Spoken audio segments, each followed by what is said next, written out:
ಕುಂದರ್ ಅವರನ್ನ ಈ ಕಾರ್ಯಕ್ರಮದ ವೇದಿಕೆಗೆ ಬರಮಾಡಿಕೊಂಡಿದ್ದೇವೆ.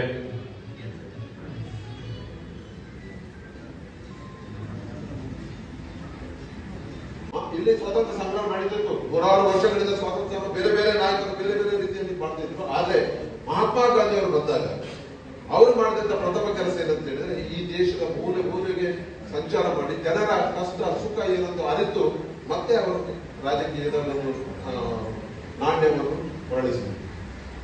ಆದರೆ ಅದು ಬಿಟ್ಟರೆ ಯಾವ ನಾಯಕ ಕೂಡ ಯಾರೇ ಯಾವ ಪಕ್ಷದ ಯಾವ ದೇಶದ ಯಾವ ಸ್ಥಳಗಳಿಲ್ಲ ರಾಹುಲ್ ಗಾಂಧಿ ಅವರಂತವರು ಒಬ್ಬ ಯುವಕ ಸುಮಾರು 4,000 ಕಿಲೋಮೀಟರ್ ಜಾಸ್ತಿ ಇಡೀ ರಾಷ್ಟ್ರಕ್ಕೆ ಪ್ರಯಾಣ ಮಾಡಿ ಬೇರೆ ಬೇರೆ ವಿಧದ ಬೇರೆ ಬೇರೆ ಸಂಸ್ಕೃತಿಯ ಬೇರೆ ಬೇರೆ ಭಾಷೆಯ ಬೇರೆ ಬೇರೆ ವಯೋಮಾನದ ಜನರನ್ನು ಸಂಪಾದಿಸಿ ಸ್ವತಃವಾಗಿ ಅವರ ಭೇಟಿಯಾಗಿ ಅವರ ಕಷ್ಟ ಸುಖವನ್ನು ಎಲ್ಲ ತಿಳಿದುಕೊಂಡು ಈಗ ಪ್ರಭುತ್ವ ಎಲ್ಲರಿಗೂ ಬಂತು ಇಡೀ ರಾಷ್ಟ್ರದಲ್ಲಿ ಎಲ್ಲಾದ್ರೂ 1 ಪೈಸೆ ಖರ್ಚು ಮಾಡದೆ ಜನ ಸ್ವಯಂ ಆಗಿ ಹೊಗಳ್ತಕ್ಕಂಥ ವ್ಯಕ್ತಿ ಇದ್ರೆ ಅದು ಒಬ್ಬರೇ ಒಬ್ಬ ಸನ್ಮಾನ್ಯ ರಾಹುಲ್ ಗಾಂಧಿ.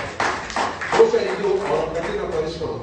ಯಾವುದೇ ಅವರು ಮೊನ್ನೆ 2 ಸಭೆಯ ಮೀಟಿಂಗ್ ಇತ್ತೀಚೆಗೆ 2 ಸಭೆಯ ಮೀಟಿಂಗ್ ಸ್ವಲ್ಪ ತಾವು ನೋಡ್ಬೇಕು. ಎಲ್ಲ ಯುವಕರು NSC ಅವರೆಲ್ಲ ಒಂದು ಮೊನ್ನೆ NDA ಏನು ಗ್ರೂಪ್ ಉಂಟಲ್ಲ ಅಲಯನ್ಸ್ ಉಂಟಲ್ಲ ಅಲ್ಲಿ ಸಭೆ ಕರೆದಾಗ ಅವ್ರು ಎಲ್ಲ ಮಾತಾಡಿದ್ದೇನೆ ಅಂತ ಹೇಳಿದ್ರೆ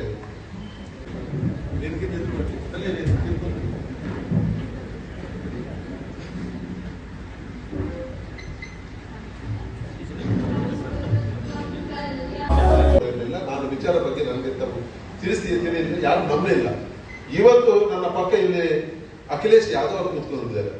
ಅವರು ಇವತ್ತು ನನ್ನನ್ನು 72% ಇವತ್ತು ನಂಬುವಂತ ಪರಿಸ್ಥಿತಿ ಬಂದಿದೆ. ಯಾಕಂದ್ರೆ ಅವರ ಪಾರ್ಟಿಯಲ್ಲಿ ಇವತ್ತು ವಿಭಾಗ ಆಗ್ತದೆ.